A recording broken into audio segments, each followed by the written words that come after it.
Allahu Akbar, Allah,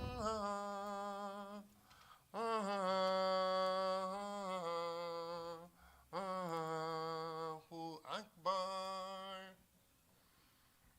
أشهد أن لا إله إلا الله. أشهد أن لا إله إلا الله.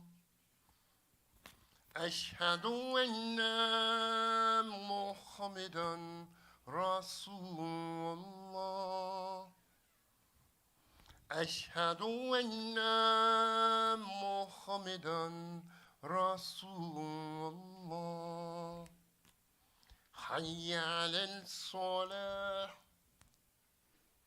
حي عليه الصلاة، حي على الفلاح، حي عليه الفلاح. الله أكبر، الله أكبر، لا إله إلا الله.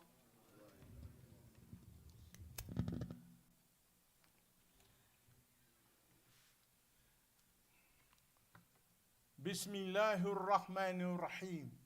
Alhamdulillahi Rabbil Alameen.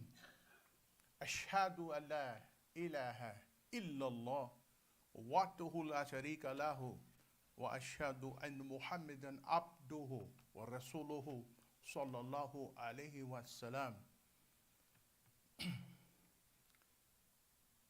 We begin always in by and with Allah name, the merciful benefactor, the merciful redeemer.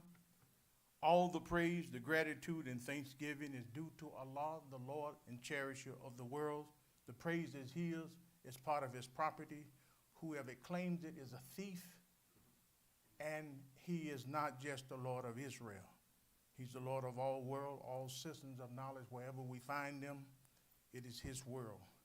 And as we always say, this world, this creation is still being discovered.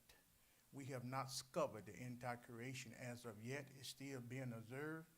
So when we discover something, the question is, how long was it there before you found it? We witness always, openly and publicly, of our free will, that there's nothing that deserves worship except Allah alone, without partners, without associates, without a family, without spouse or child, that He is one, single, unique, and alone. And we witness that Muhammad is first His servant, and secondly His messenger. The prayer and the peace be upon Him. We welcome everyone to this particular Jummah, not knowing whether it would be our last Jummah. The Prophet Muhammad sallallahu alaihi wasallam said, pray as though it is your last prayer. So we're grateful to make it to another Jummah, and we also know there were many people that went to Jummah last week. They're not here, and they didn't know that they wouldn't be here.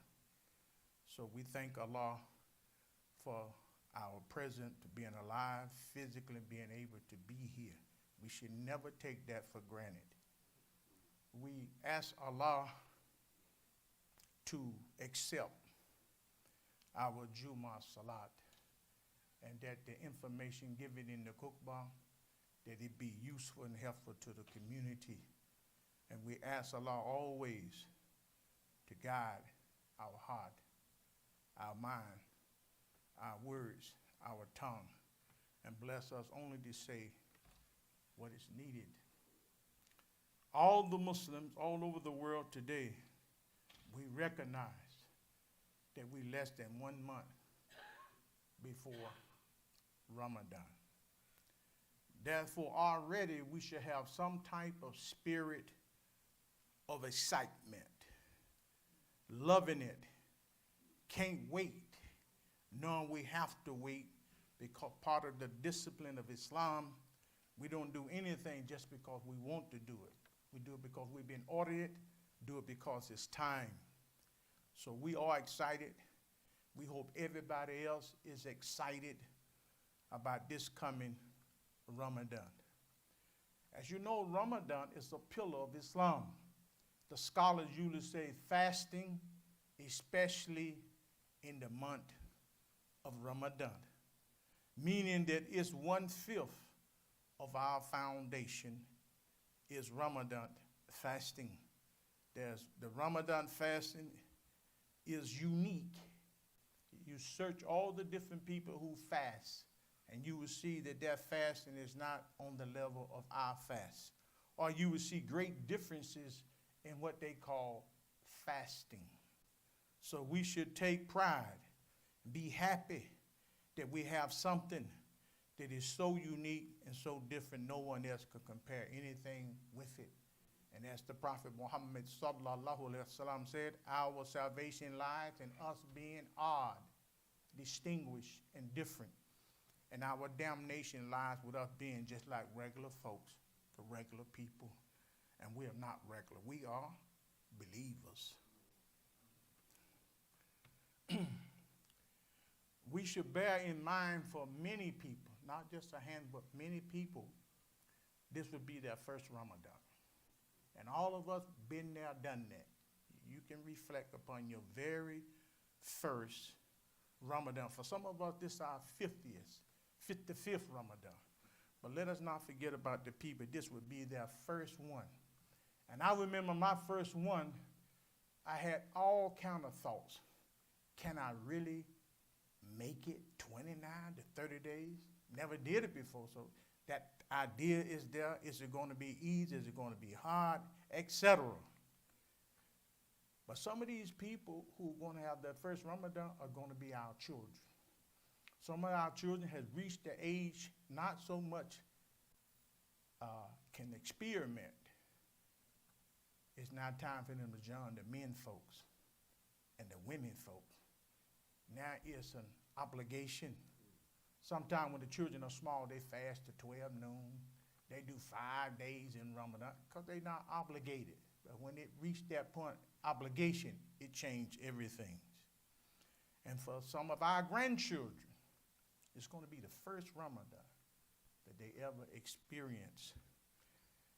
And Imam Dawood and others who teach in the prison know the emphasis now in the prison is Ramadan. That's the federal prison. That's the state prison. That's the private prison. That's the county and city jail, and also the youth detention center.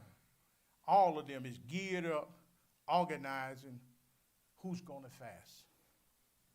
So it's bigger than many of us think it is. It's grand. It's real big. If you understand when something is coming your way, 5, 4, 3, 2, 1.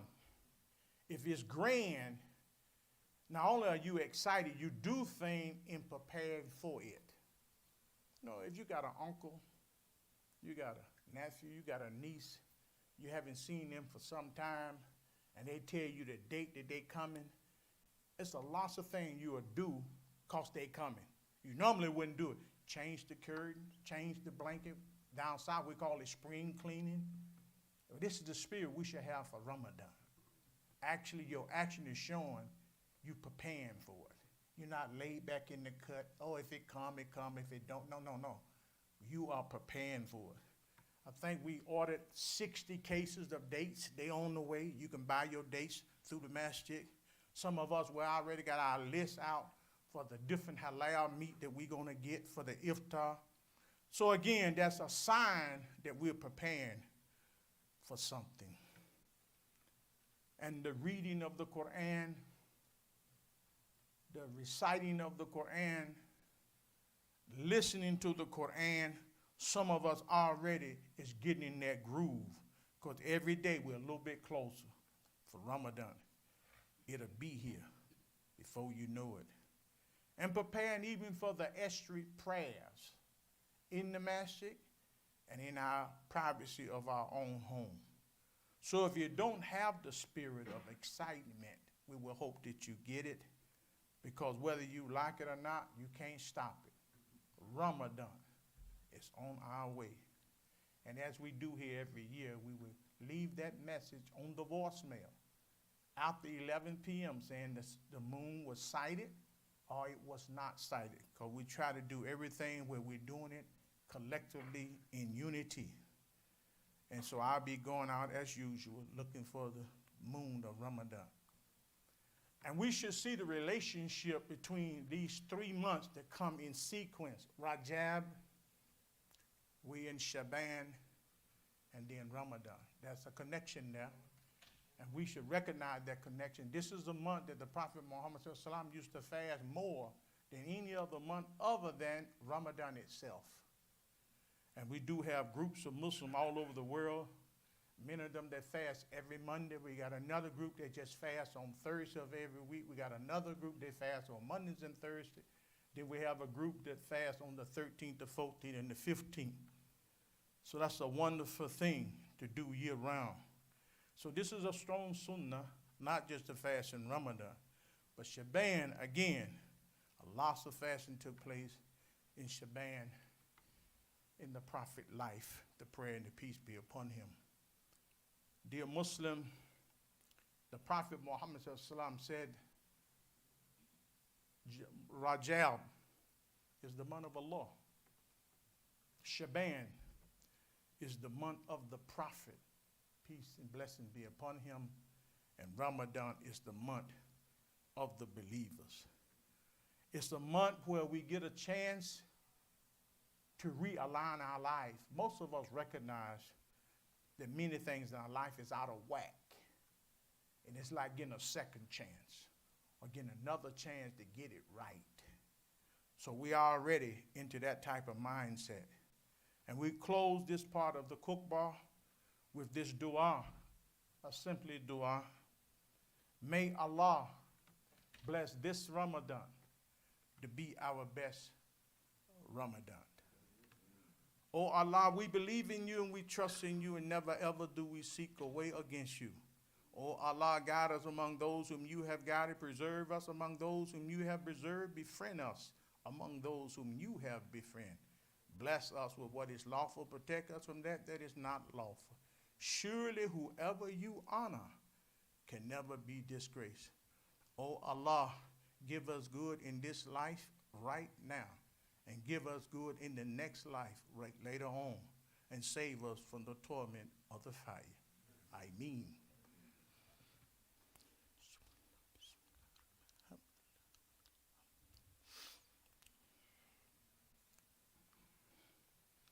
Subhanallah wa bihamdihi wa la ilaha illallah wallahu akbar.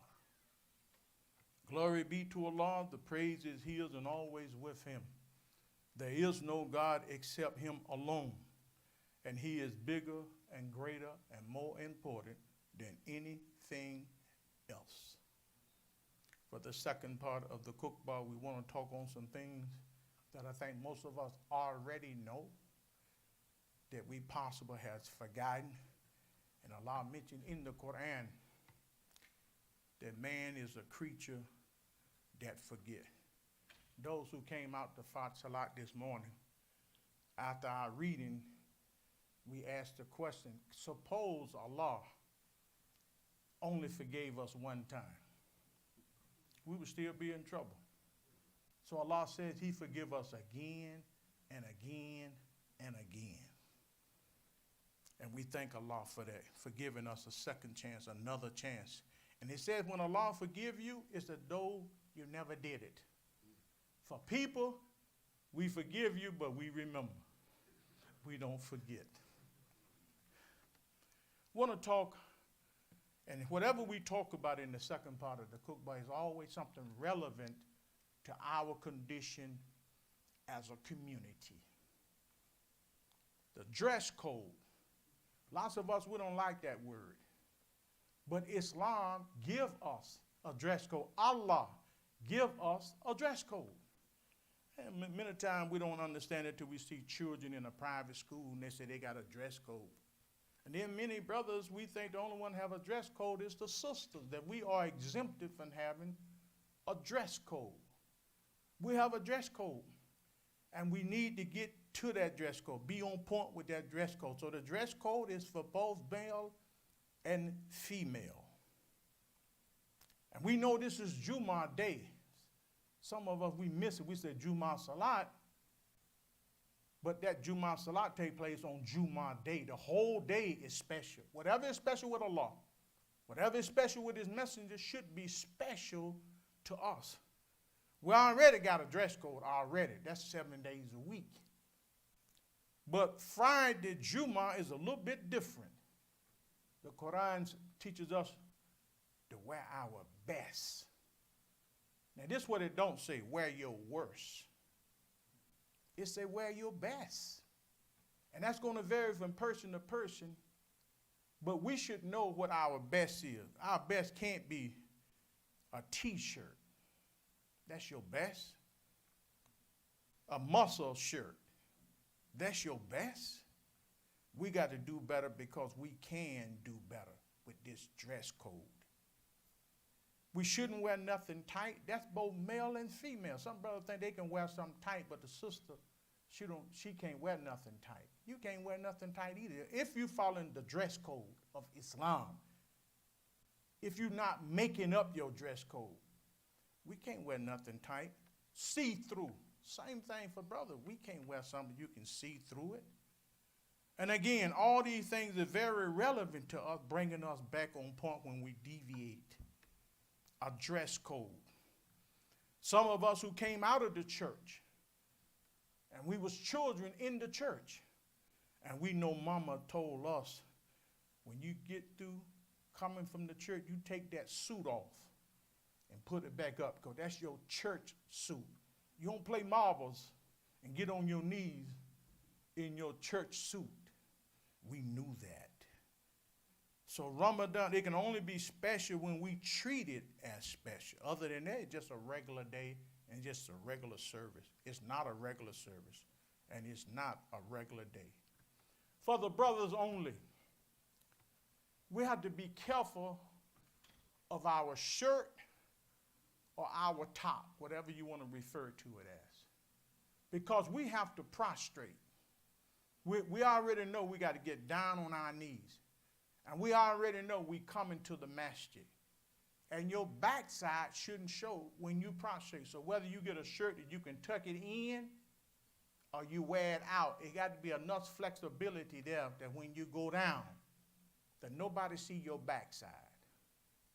People don't like these kind of talk, but we family. And we got to get to real issues. You can't fake this, man. Or I'm going to hurt his feeling. I got brothers, I pull them in the restroom, young brothers. They wearing pants hanging out there behind. A brand new belt, it's not even buckled. And I have to pull them in the restroom. I said, brother, you can't go in there like that. I love you, but I can't let you go in there like that. Either we're going to lead the world or the world going to lead us. And in many cases, the world is leading us. We act like we don't have a book. We act like we don't have no sunnah. We don't have no guidance. We have guidance. And certain things we say, Certain things we see a style come out, Now here's a new style that's out if you don't notice it. Because some of you don't notice things when they change. I notice things when it shifts. Peter Pan tights. Men. I said, what is going on? What would make a man want? It was bad enough for the sister doing it. They got brothers too. Both of them wearing Peter Pan tights. I'm shopping in the grocery store and look like the woman in the grocery store shopping. Look like she's shopping in her underwear. I said, wait a minute. Either she crazy or I'm crazy. One of us crazy. You can't follow the world. We have a standard. We have a code.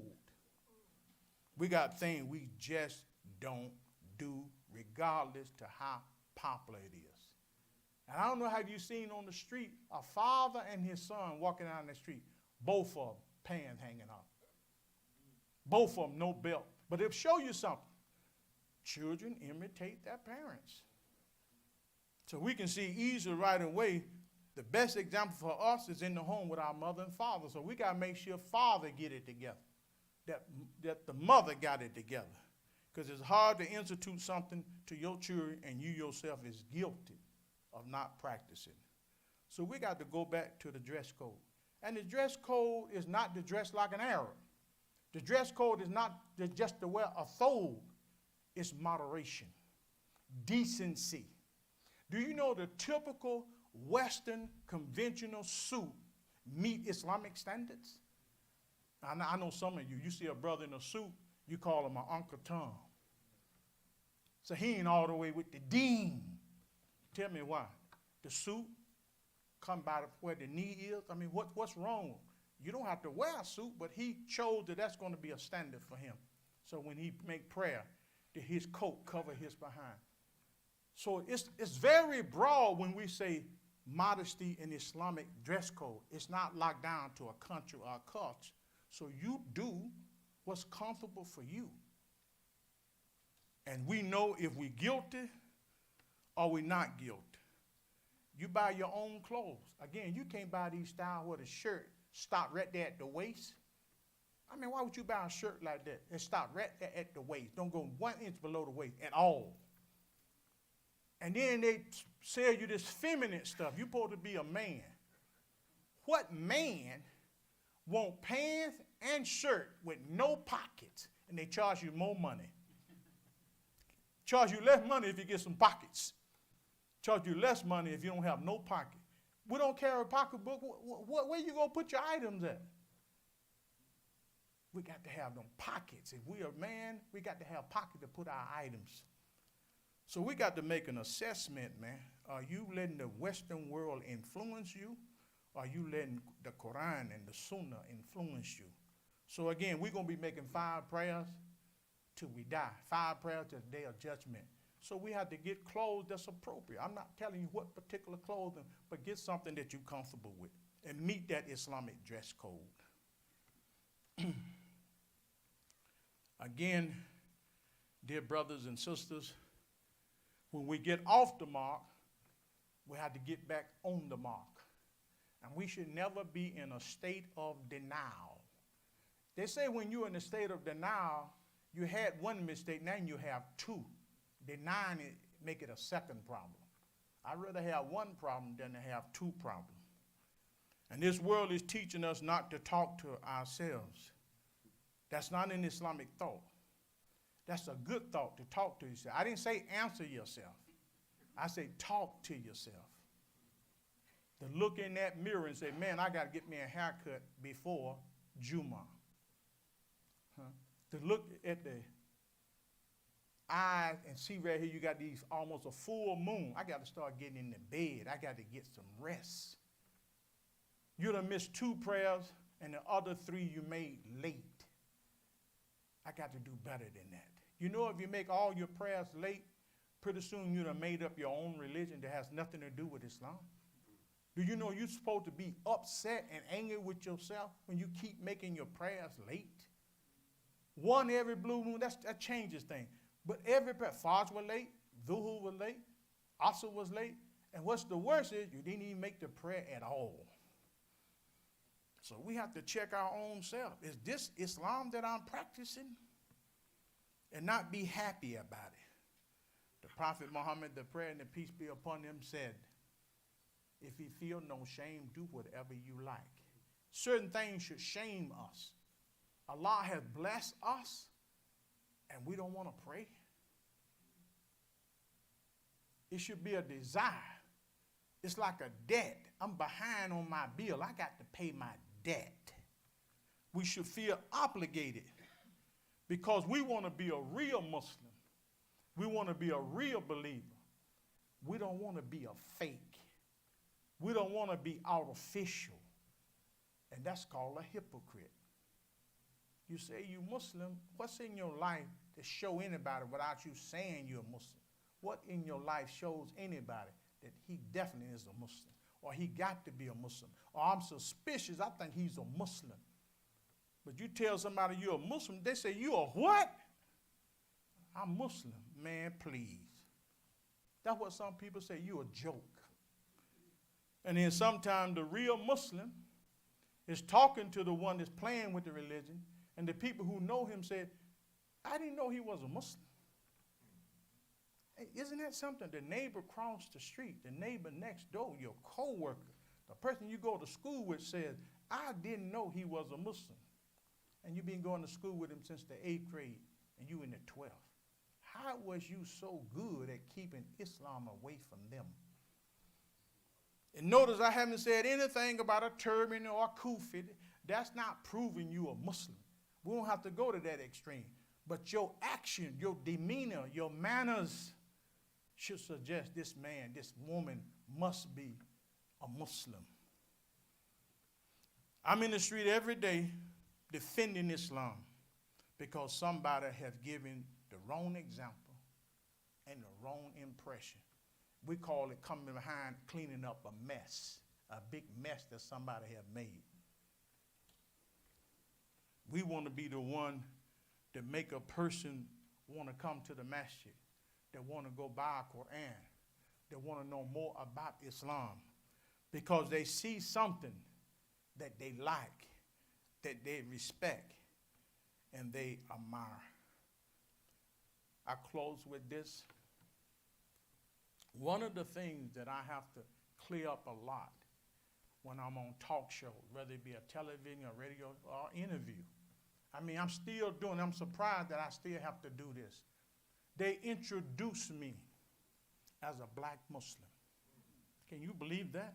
They introduce me as an American Muslim. They introduce me as an African American Muslim, and I have to correct them. And you shouldn't mind correcting somebody when it's your faith you're dealing with. It's not their faith, it's your faith. I'm not a black Muslim. I'm a Muslim that happens to be black. This term black Muslim, all of us should know, it didn't even come from us. Isn't that something? It didn't come from us. It came from our outsider, Dr. Harry C. Lincoln, who's deceased now. We didn't even come with the concept black Muslim. And it was used at a time to keep people from coming to Islam. You know black was already like a profanity. So you ain't just black, you're what? I'm black Muslim. Oh, hell, run for your life. We have to correct people. I'm not an African-American Muslim. I'm a Muslim African-American.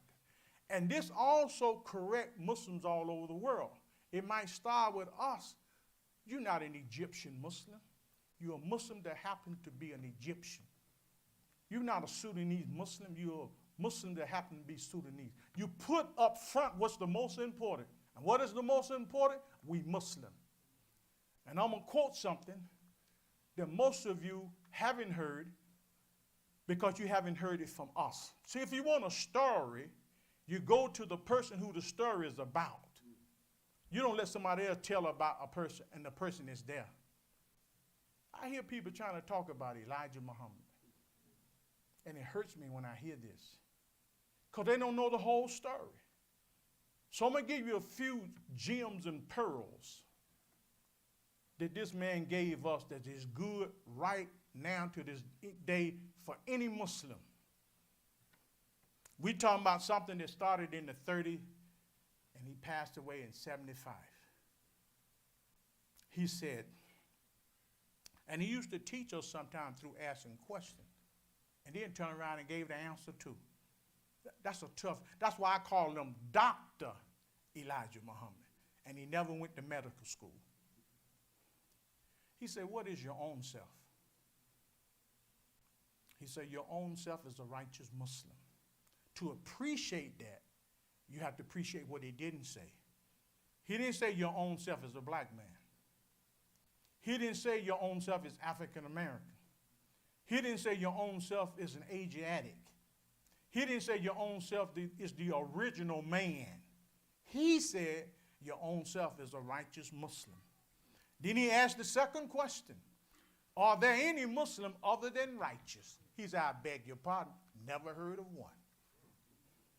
He said, when you pick up the Quran, before picking it up, wash your hands. Place it on the high shelf in the house where you got to reach up to it as a form of respect. He said, never carry it below your waist or your belt line. You ain't heard that, Dr. Elijah Muhammad. You heard he called himself the messenger of God, and he taught that God was a man. And that's the extension of your knowledge of Dr. Elijah Muhammad. Isn't that something? He gave us a lot of things that are so relevant now. Many brothers are in business. When I say brothers, I'm talking about Muslim African American. They're in business because of a concept, do for self. Simple concept, but it's an Islamic concept. Do for self. Know yourself. We coming out of February, which is so-called Black History Month. In Islam, we don't have a Black History Month. So if we Muslim African American, we shouldn't see that the way other African Americans see it. We Muslim. We got the Quran and the Sunnah. And they don't give you the history of that. Some of you, you're so young that you don't get this kind of teaching because you never listened to our story, but you done heard his story. And what is that? And that story is this, concerning African American that's still being omitted in so-called Black history. That one, at least, some say 2 out of every 5 slaves was a Muslim. Now, where do you see that taught in so-called Black history? That many of our ancestors was Muslim. Just like the historian cut out our history as though we don't have any history at all. And then somebody else come behind them and cut out our Islamic connection and make us feel like we never been connected to Muslim, we never been connected to Islam. And then you choose a month that has less days than any other month, February. And then we need to understand that Carter G. Woodson, when he first started this, it wasn't Black History Month. I'm going to take you back. It was called Negro History Week, and it was the second week in February every year. So we appreciate the progress, but we're looking forward to seeing a day that there's no more Black History Month. It's totally erased. It's just world history. When we studied the history of Islam, we studied the history of the world because Islam is everywhere. So we want to erase the need for that concept of Black history. And you'll be surprised, it's March 3rd, right? You'll be surprised, since March came in, there's no more talk about Black history. I mean, why would you be programmed like that? Hey, man, you can't talk about Black history. You know, it's March. You off key, man. No. So again, what makes us distinguish among our people? We Muslim African American, and that make all the difference in the world. Let us close with dua. Oh Allah, we seek protection in you from a heart that has no faith, from a tongue that is not straight, from a mind that does not remember you, from knowledge that is not useful, from a soul that is ungrateful, and from a prayer that goes unanswered. Ameen. Allahu Akbar. Allahu Akbar. الله أكبر الله أكبر أشهد أن لا إله إلا الله أشهد أن محمدا رسول الله حي على الصلاة حي على الفلاح قد قامت الصلاة قد قامت الصلاة الله أكبر لا إله إلا الله.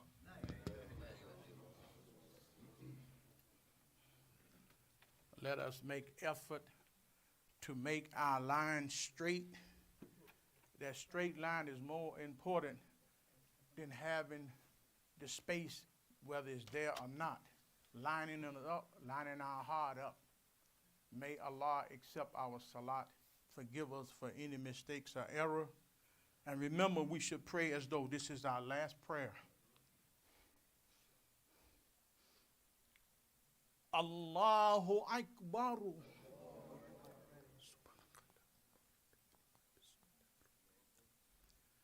Bismillahirrahmanirrahim.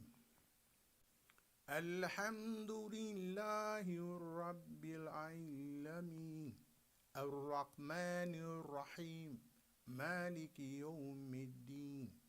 Iyaka na'budu wa iyaka nasta'in.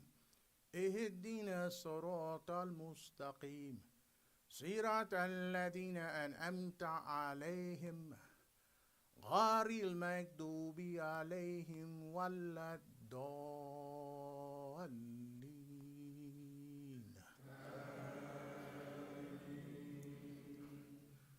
والعصر إن الإنسان لفي خسر إلا الذين آمنوا وعملوا الصالحات وتواصوا بالحق وتواصوا بالصبر. إنا أعطيناك الكوثر فصل لربك وانحر إن شانئك هو الأبتر. الله أكبر.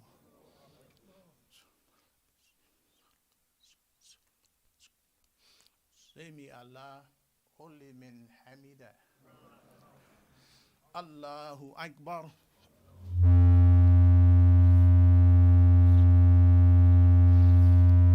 الله أكبر.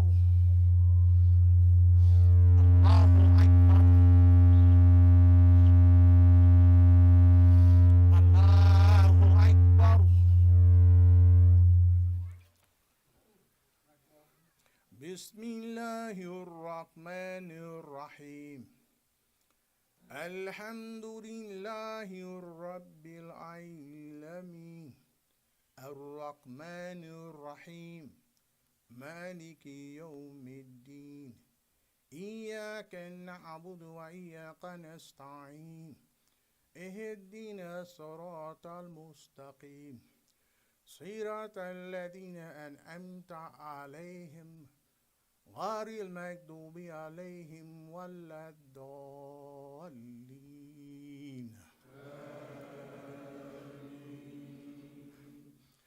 قل هو الله أحد الله الصمد لم يلد ولم يولد ولم يكن له كفوا أحد. قل أعوذ برب الناس مالك الناس إله الناس من شر الوسواس الخناس الذي يوسوس في صدور الناس من الجنة والناس. الله أكبر.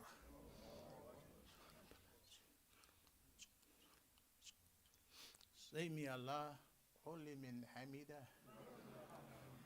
الله أكبر.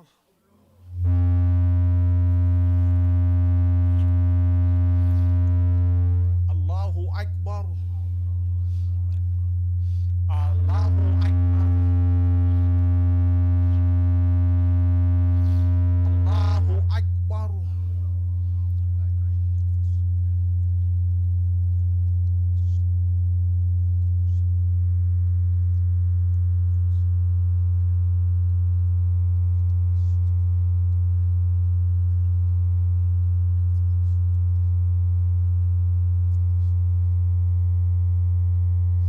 السلام عليكم ورحمة الله.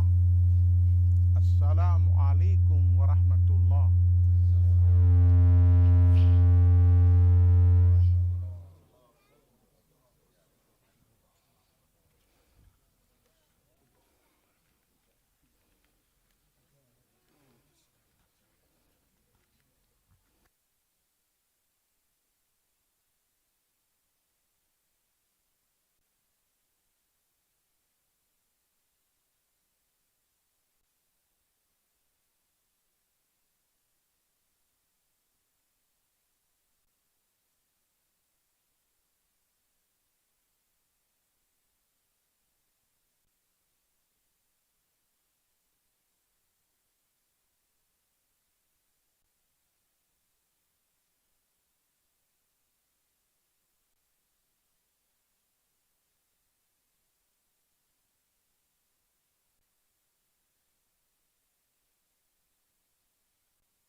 Assalamu alaikum.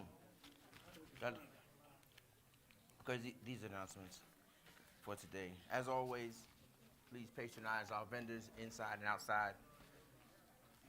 We look forward to that. That's important to help us keep the business going here. Okay, also, Masjid Al-Mu'minun is pleased to announce the installation of Love Heals All mural, the mural, public mural that was designed by the community of Peoplestown, including folks from the Rick McDivitt Youth Center and the Emmaus House, and designed by local artist Alan London, will begin this spring.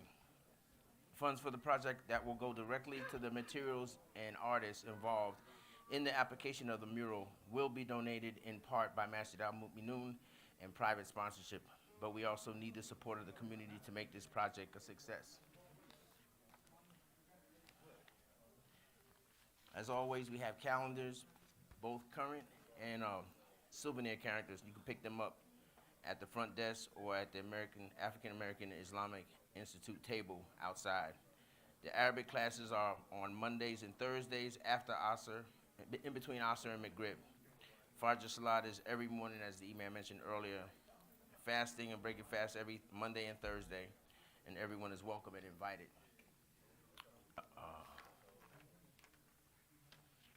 The fundraiser announcements also. Please support our fundraiser committee.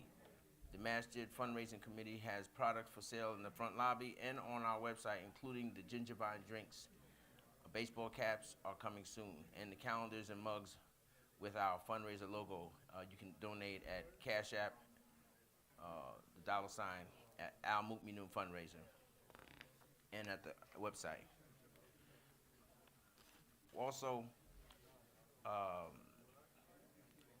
we believers here at Masjid Al Mu'minun are starting a campaign to get a minimum of 10 believers to get a lifetime subscription to the Muslim Journal. We have 2 people so far, as far as I know, maybe more right now, but since last week.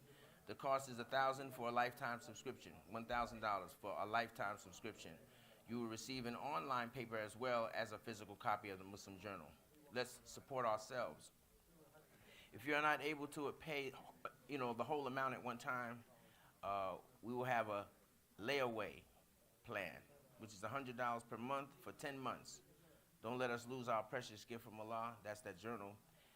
See Dair Muhammad at the African American Islamic Institute table outside of Masjid Al Mu'minun. And please spread the word.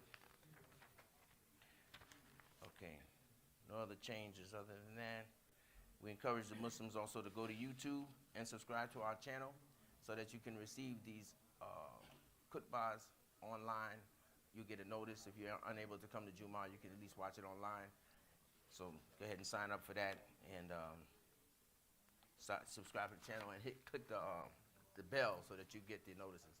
Other than that, assalamu alaikum.